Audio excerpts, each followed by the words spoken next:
정치권 이슈를 김관욱 계명대 교수, 최수영 시사평론가와 함께 분석해 보도록 하겠습니다. 어서 오세요. 안녕하세요. 먼저 이재명 민주당 대선 후보가요. 대장동 의혹이 불거진 이후 처음으로 관련된 장소를 방문했습니다. 정치인, 그것도 대선 후보가 아무 의미 없이 어떤 현장 방문을 하지 않지 않습니까? 뭔가 주는 메시지가 분명히 있을 것 같은데요. 어떻게 보십니까? 그 대장동이 아니라 사실은 그 도심에 있는 제1공단의 옆에 있는 근린공단을 네, 이제 예. 방문하는 건데요. 그것이 이번 대장동 민간 사업자한테 받았던 2,700억 원어치의 어떤 이 수익이라고 볼 수 있는 것이죠. 그러니까 이런 측면에서 본다 그러면 다른 어떤 지자체가 하지 못했던 일종의 공공환수를 한 사례이기 때문에 네. 그 공사 현장을 지금 보고 이것이 실패한 것이 아니다라는 것을 이제 명확히 하고자 하는 그런 행보가 아닌가 이렇게 생각을 하는데, 어떻게 해도 뭐 민간업자들이 상당히 높은 수익을 지금 받은 건 맞잖아요. 그러니까 아마 공공환수에 대한 부분의 긍정적인 측면, 즉 잘된 부분은 잘된 부분대로, 또 문제점이 발생한 것은 또 발생한 대로 이렇게 정확하게 이제 규정을 하고 그 부분에서 이제 문제점으로 드러난 것들은 이제 차후에 네. 이렇게 좀 개선하는 그런 방향의 어떤 모색의 시작점 아닌가 이렇게 생각합니다. 역시 뭐 어떤 의미를 가지고 거기에 대한 행보를 시작했다라는 말씀이신데요. 이재명 후보 국정감사를 끝내고 그리고 경기도지사직을 내려놓고 그야말로 대선 후보로서의 행보를 이어가고 있는데, 이 첫 단추를 꿰는 과정에서 뭐 발언이 논란이 되고 있습니다. 어제도 그렇고 오늘도 그 논란이 이어지고 있는데요. 관련된 목소리를 듣고 대담 이어가도록 하겠습니다. 음식점 총량제 같은 경우는 사실은 그분들하고 공감하는 과정 속에서 정책 아이디어로 고려했던 적이 있다. 네. 하지만 전체적인 방안으로 마련해야 된다는 부분이고요. 예. 주 4일제는 우리가 이제 정책 공약으로 공유되거나 검토된 적은 없었는데 이 부분에 대해서는 구체적인 정책으로 준비되거나 심도 있게 검토된 적은 없지만 없다. 주 4일제 근무에 대해서는 우리가 고민할 지점이 있다. 지난번 뭐 대장동 비리도 그게 당군 이래 최대의 그 저기 뭐 공익 환수라고 하기에 역시 아무 말 대잔치 한다 그랬는데 그 DNA가 모든 분야에 다 적용되는 것 같습니다. 어느 날 갑자기 주 4일제 근무제 뭐 얘기했다가 또 지금 하자는 건 아니다. 또 말 거두어버리더니 음식점 허가 총량제라고 그러더니 또 그게 뭐 공약하자는 거 아니다는 그 말을 거두어들이고, 대통령 되겠다고 이게 공당의 후보가 되신 분이 이렇게 말에 그 무게가 없이 이렇게 가벼울까라는 생각이 드는데요. 네, 박찬대 대변인의 인터뷰에 따르면 일단 이재명 후보의 공약이 당과 공유가 된 건 아니라는 걸 좀 알 수가 있잖아요.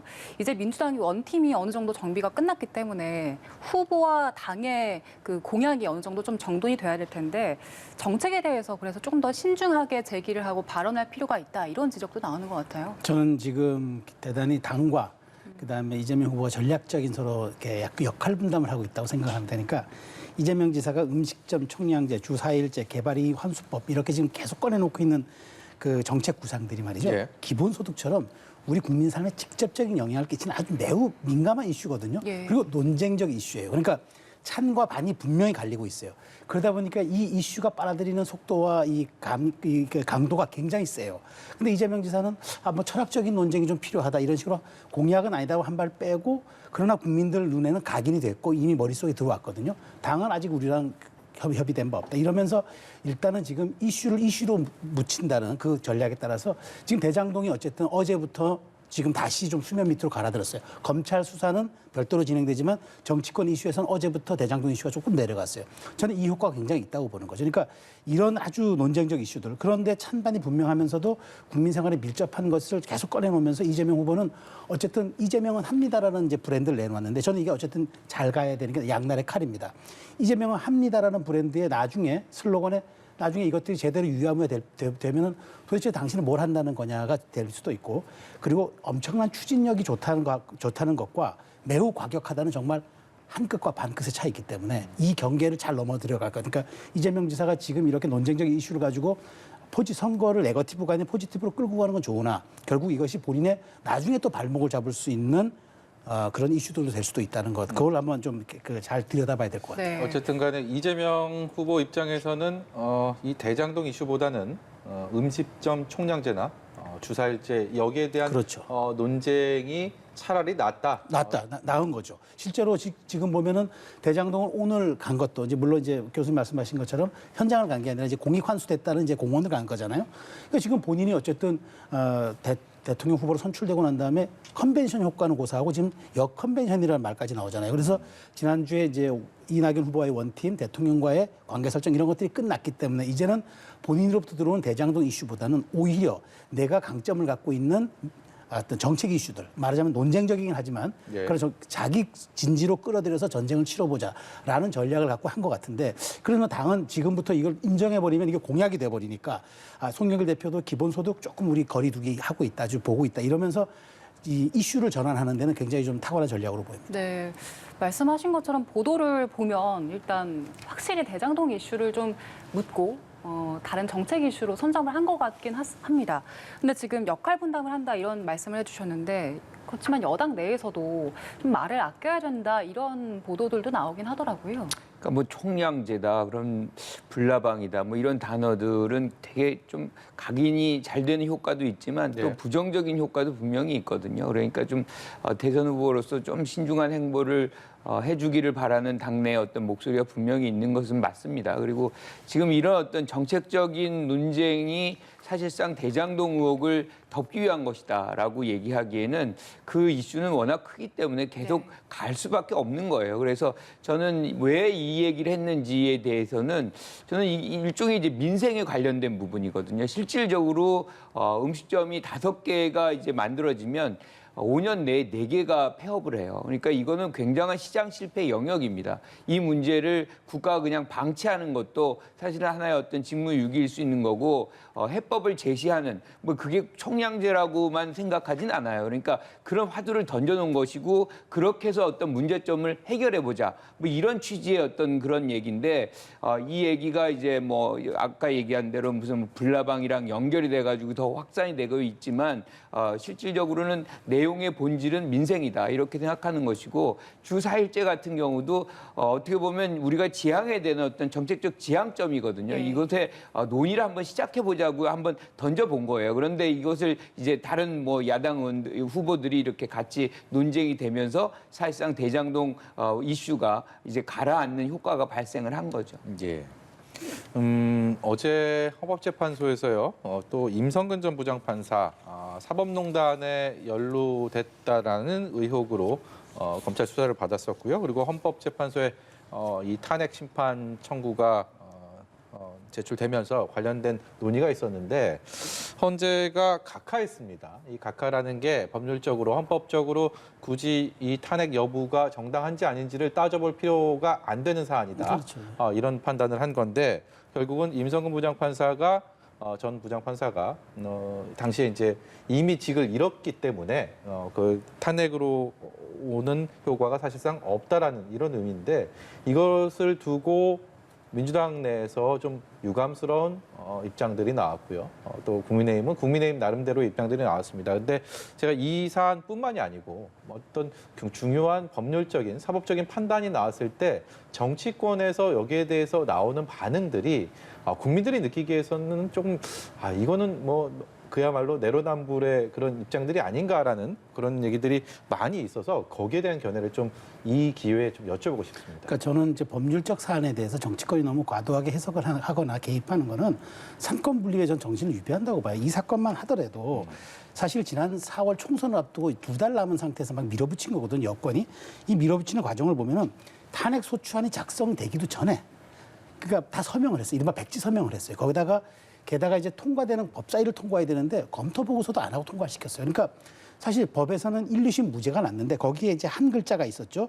재판 관여는 위헌적 행위다. 그러니까 이 위헌에 방점을 찍어서 여당의 판사 출신 의원들이 이걸 밀어붙였는데 저는 어쨌든 그 1, 2심에서 무죄가 난 사안이고 여기에 대해서는 사법부가 성찰의 문제로 가야 되는데 이걸 다시 또 헌법재판소까지 끌어들이면서 정치적으로 이용한 듯한 그런 아주 그 징후들이 사실 보여서 대단히 안타깝고, 그러니까 지금 말씀하신 것처럼 어떤 판결에 대해서 여야가 자기가 자꾸 유리한 쪽으로 해석을 하려 드는데, 이것도 그런 점은 아주 좋지 않은 사례라고 보는 거예요. 그냥 법의 영역에 맡겼으면 갈 일을, 어차피 이분은 퇴임하는 거고, 그다음에 자기가 거기에 대해서 이제 여러 가지 그 잘못들에 대한 것들은 이제 법의 판단을 별도로 본인도 그런 성찰을 하는 과정을 통해서 해야 되는데, 대법원장이 여기에 또 개입하는 듯한 흔적을 남겼고, 이런 모든 점들이 이 사법에 대한 불신들을 초래할 수 있기 때문에, 저는 사법부의 영역은 사법의 영역으로 좀 놔두고, 정치가 너무 과도하게 여기에 개입하는 거는 사실 여야를 또 통틀어서 이건 하지 말아야지, 다음 정부에 가더라도 이것이 계속 반복 안 된다는 보장이 어디 있습니까? 이런 점에서는 여당의 판사 출신 의원들은 사실 한번 들여다본 자성 계기로 삼아야 된다고 저는 생각합니다. 저는 뭐 그 부분에 전혀 동의하지 않습니다. 그러니까 지금 이 상황은 아주 엄중한 상황이에요. 그러니까 사법부의 일종의 권력자, 행정처장이 사실상 재판에 관여해서 재판의 헌법이 보장한 재판의 독립성, 이 부분을 훼손한 부분이거든요. 이것을 경계로 삼지 않으면 계속적으로 이러한 일이 반복적으로 발생되는 것을 허용하는 것이 될 텐데, 그러면 그렇게 해도 되는 것인가? 그러면 지금도 행정처장이 갔다가 이제 뭐 재판부에 이렇게 해라 저렇게 해라, 그거 용인하시겠다는. 아니 그건 얘기가 다른 거죠. 그러니까요. 이제 우리는 이 장면에서 역사의 어떤 한 단면을 끊고 가야지, 여기서 실질적으로 이런 일들이 법에서 그냥 절차적으로 이렇게 해당이 안 되니까 그냥 뭐 넘기고 간다. 전 절차법이 문제가 있다고 생각을 해요. 예. 여기서 어떤 형태로든 이 3명의 또 9명 중에 3명의 이 대법원 이제 헌재 이 재판관들은 인용을 분명히 했고, 예. 여기서 엄중한 헌법 위반이라는 것을 지금 지적을 하고 있거든요. 그래서 이 부분에 대한 어떤 것들을 우리가 명시적으로 이제 이 각인을 시키고, 사회적으로 다시는 이런 일들이 재판의 어떤 독립성 이런 것이 훼손되지 않도록 하는 것이 지금 맞는 것이지, 여기서 이것이 정치적으로 활용이 됐든 안 됐든, 저는 그 부분보다 훨씬 더 중요한 거는 법이 지켜져야 한다는 것이죠. 예. 저는 거기서 얘기하는 거죠. 왜 정치가 여기에 개입했냐는 거죠. 그러니까 이것은 사법의 영역, 사법이 단죄하고 사법이 성찰하는 영역으로 놔둬야 하는데, 왜 이걸 정치가 과도하게 탄핵이라는 절차를 통해서 개입해가지고, 헌정사상 사실 판사의 크고 작은 잘못이 있었더라도 탄핵은 단 한 번도 없었어요.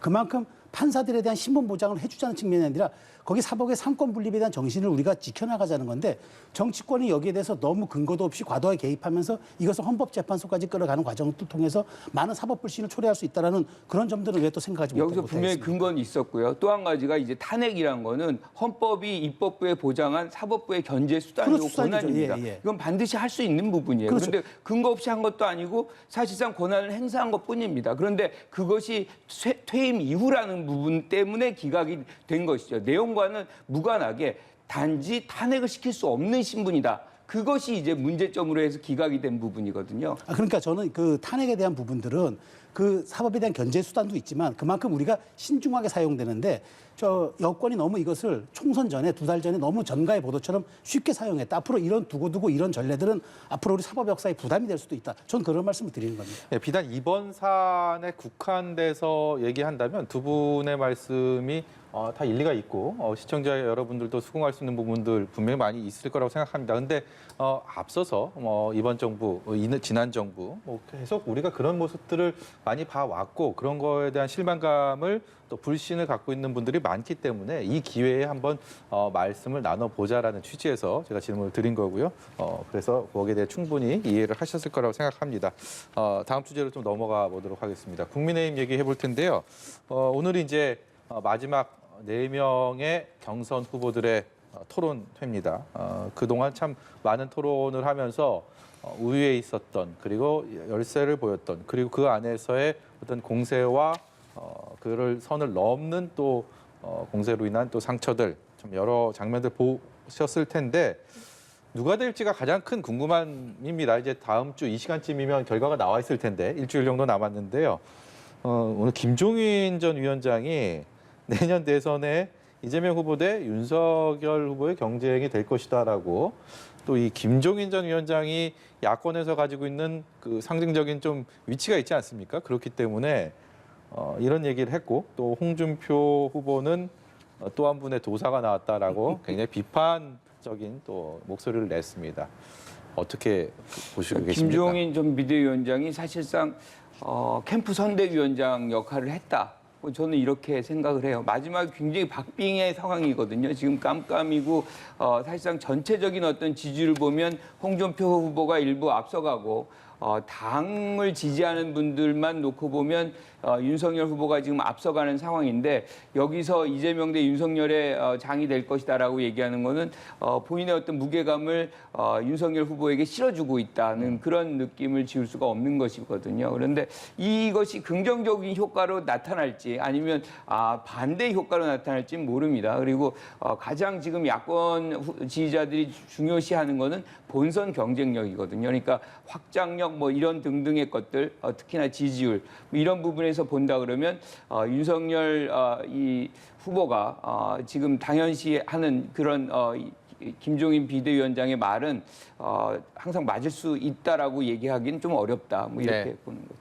저는 사실 김종인 위원장이 야권의 원로로서 전직 비대위원장으로서 조금 부적절했다고 봐요. 지금 더군다나 이렇게 당신과 민심이 서로 부딪히고 있는 팽팽한 시점에서 예. 본인이 저렇게 한 사람의 손을 들어줘 버리면은 지금까지 공정 경쟁하자고 했던 당의 지도부 입장은 또 무엇이 되겠습니까? 물론 지금 맡고 있는 직책은 없다 하더라도 그러나 바로 전직 비대위원장이면 야권의 원로 아니겠습니까? 또 그러다 보니까 지금 유승민 후보조차도 대단히 이것은 부적절한 발언이라고 얘기를 하는데 저는 어쨌든 지난번에부터 11월 5일 이후의 결과를 보고 자기는 선대위원장에 갈 것이다 라는 말을 할 때부터 저는 예고되었다고 봐요. 그때 그 말의 속뜻은 홍준표 후보가 되면 내가 조금 좀 가기 어렵다는 식의 뉘앙스인데 지금 야권의 원로로서 자기 정치를 해야 될 시점은 아니라고 봐요. 지금은 오히려 정권 교체 지수가 50%가 넘는 상황이라 그러면은 예. 이길 수 있는 그런 야권의 풍토와 토양, 환경을 만들어 주는데 오히려 비대위원장이 진력을 해야지 저기에서 누구 한 사람이 손을 들어주면서 별의 순간을 본 것처럼 이야기하면은 사실은 지금 내일 다음 주부터 투표가 들어가는데 예.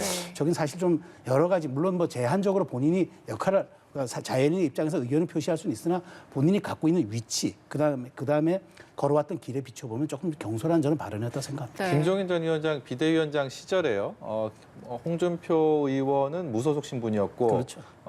국민의힘의 복당을 계속 신청하고 했었는데 당시 거부하지 않았습니까? 그렇죠. 네. 그런 것들이 좀 작용한 발언이라고 생각하십니까? 그 지금 대선 후보를 뽑는 거잖아요. 그런 사감들이 있어가지고는 안 되잖아요. 설령 사감이 있다, 그런 사적인 감정이 좀 있다 하더라도 여기에서는 통 크게 아까 제가 조금 전 지적한 대로 정권 교체를 가져올 수 있는 환경, 풍토, 토양 이런 것들을 마련하는 게 어른들의 할 일이지 누구의 지금 손을 들어주는 거는 제가 보기에 예. 그건 경솔했던 행동이라고 생각합니다. 네. 네, 그럼 두 분의 말씀 들어봤는데 두 분께 다음 주 11월 5일에 누가 웃을지 여쭤보는 거는 어려울까요?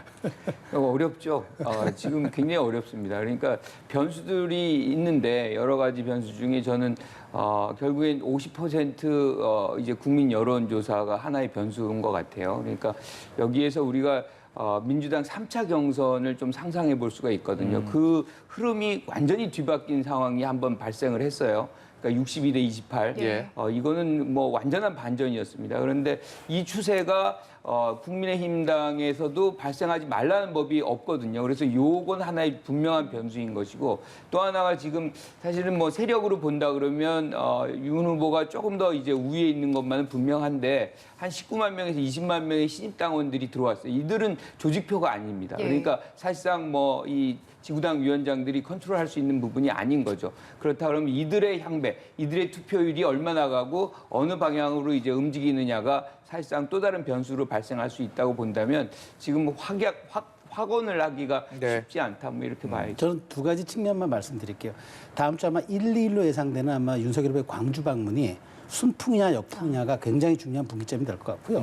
또 하나는 이제부터 누가 실수를 덜 하느냐. 이제 득점을 하기보다는 실점을 하지 않는 게 중요하다. 차라리 보합세가 낫지. 지금 무리하게 뭘 하나 더 얻으려고 하다가 삐끗하는 순간 그것이 더 큰 재앙이기 때문에 지금부터는 실수를 줄이는 것과 만일 윤석열 후보가 광주를 방문한다면 그게 일반 여론조사에서 역풍과 순풍 어느 쪽이 이제 좀 거기에다 기여할지 그게 저는 이제 상당히 마지막 남은 변수라고 생각합니다. 네. 어떤 상황이 됐을 때 순풍이고 광주에서 어떤 상황을 직면했을 때 역풍이 되겠습니까? 그러니까 저는 윤석열 후보가 어떤 정말 메시지를 내고 어떤 퍼포먼스를 하고가 이제 그게 잘 먹히면 순풍이 될 테고 만약 이를테면 거기서 돌발 상황들이 발생한다. 우리가 만약 지금 예측이 보도에 나오는 것처럼 그 경우에는 저는 상당히 저는 오히려 순풍보다는 역풍이 더 예상될 수 있기 때문에 그 부분은 참 뭐 저도 예측하기 대단히 어렵습니다. 그리고 또 막판 변수로 거론되는 것 중에 하나가 단일화잖아요. 사실 당사자인 유승민 후보라든지 원희룡 후보는 아니다, 절대 아니다라고 선을 긋고 있지만 가능성에 대해서는 좀 가능하다고 보십니까? 전 가능성 거의 없다고 보고요. 유승민 후보 같은 경우는 2017년 대선에서 완주한 경험이 있습니다. 그래서 실질적으로 안 할 가능성이 매우 높고 한다 그러면 저는 원희룡 후보가 할 수 있겠다라는 생각을 좀 했는데 요즘에 뭐 대장동 이슈로 해가지고 굉장히 사실 지지율이 떴어요. 그렇기 때문에 자신의 정치를 굳힐 필요성이 더 커졌기 때문에 지금 윤석열 후보의 어떤 단일화도 사실상 물 건너갔다. 그래서 사자가 끝까지 완주할 것이다 이렇게 봅니다. 네. 자, 그리고 내년 3월 9일 대선과 함께 또 종로에서 보궐선거가 진행이 되잖아요. 정치 1번지인 만큼 여권, 야권 다 굉장히 거물급들이 거론이 되고 있습니다. 지금 좀 이른 전망일 수도 있는데 대선의 러닝메이트라고도 표현이 되잖아요. 내년에 누가 나와야 각자에게 좀 유리한 판이 될까요? 그러니까 3월 9일이 대선이잖아요. 같이 치르잖아요. 그러면 아마 그 종로 공천은 아마 2월 초가 될 겁니다. 그러면은 누가 되느냐가 그때 아마 초미의 관심사가 되고 이게 시너지가 나느냐 마이너스가 나느냐가 될 것 같은데 저는 지금 여권 쪽에서는 지금 임종석 실장이 많이 거론되고 있잖아요. 이런저런 보도에 따르면. 근데 이준석 대표가 좀 미묘한 이제 그런 이야기를 했어요. 저는 노원에 가겠다고 하다가 지금 조금 말을 바꾸는 듯한 느낌인데 저는 요 변수보다도 오히려 만일에 안철수 후보가 이번에 출마한다 그러면은 야권 단일화가 성사가 되느냐, 성사가 된다면 어떤 형식으로 되느냐, 그 결과에 따라서도 이 종로 공천이 바뀔 수 있다고 봐요. 그러니까 지금 이 공천은 지금 예측하는 것보다 지금 우리가 예측하는 대선 다자구도로 가느냐, 아니면 야권과 여권의 양자구도로 가느냐, 그 변수에 따라서 종로 보궐선거는 다른 지형으로 치러질 수도 있고 거론되는 인물도 완전히 새롭게 바뀔 수 있기 때문에 지금 사실 예측하는 거는 뭐 호사가들이 혹은 평론에서나 가능하지 제가 보기에 1월 말이 지나야 여기에 대한 정확한 이야기도 나올 것 같습니다. 네, 종로 선거에 보궐선거에 대한 안철수 변수는 좀 새로운 시각인 것 같은데요. 어떻게 보세요? 근데 이제 국민의힘의 당의 대표가 이준석 대표가 아니라면 그게 가능할 수도 있다고 저는 생각을 해요. 그런데 이준석 대표와 안철수 대표와의 관계를 생각한다 그러면 이게 뭔가 이렇게 여기에서 뭐 시너지 효과라든가 뭔가 이제 합의가 되거나 아니 단일 후보가 나오거나 뭐 이럴 가능성이 매우 적어진다. 뭐 이렇게 저는 일단 보궐선거 과정에서 서울시장 보궐선거 과정에서는 이준석 대표와 안철수 대표 간에 어떤 굉장히 좋지 않은 감정들이 많이 목도해 왔기 때문에 그 사이에 또 어떤 변화가 있었는지 모르겠습니다만. 그리고 거기다가 이제 김종인 전 비대위원장이 여기 선대위원장을 온다 그러면 더더군다나 안철수 대표와의 관계는 더 멀어질 수밖에 없는 그런 구조다. 그러니까 저는 이제 말씀드리면 사자 대결 구도로 갈 것인지 양자 대결 구도로 대선이 치러질지 여부에 따라서 종로 보궐선거의 판도는 완전히 달라질 수 있다. 저는 그렇게 종합적으로 말씀드리겠습니다. 예, 그야말로 또 다른 관전 포인트가 생긴 셈입니다. 오늘 두 분과의 말씀은 여기서 접도록 하겠습니다. 지금까지 김관욱 계명대 교수, 최수영 시사평론가였습니다. 고맙습니다. 고맙습니다.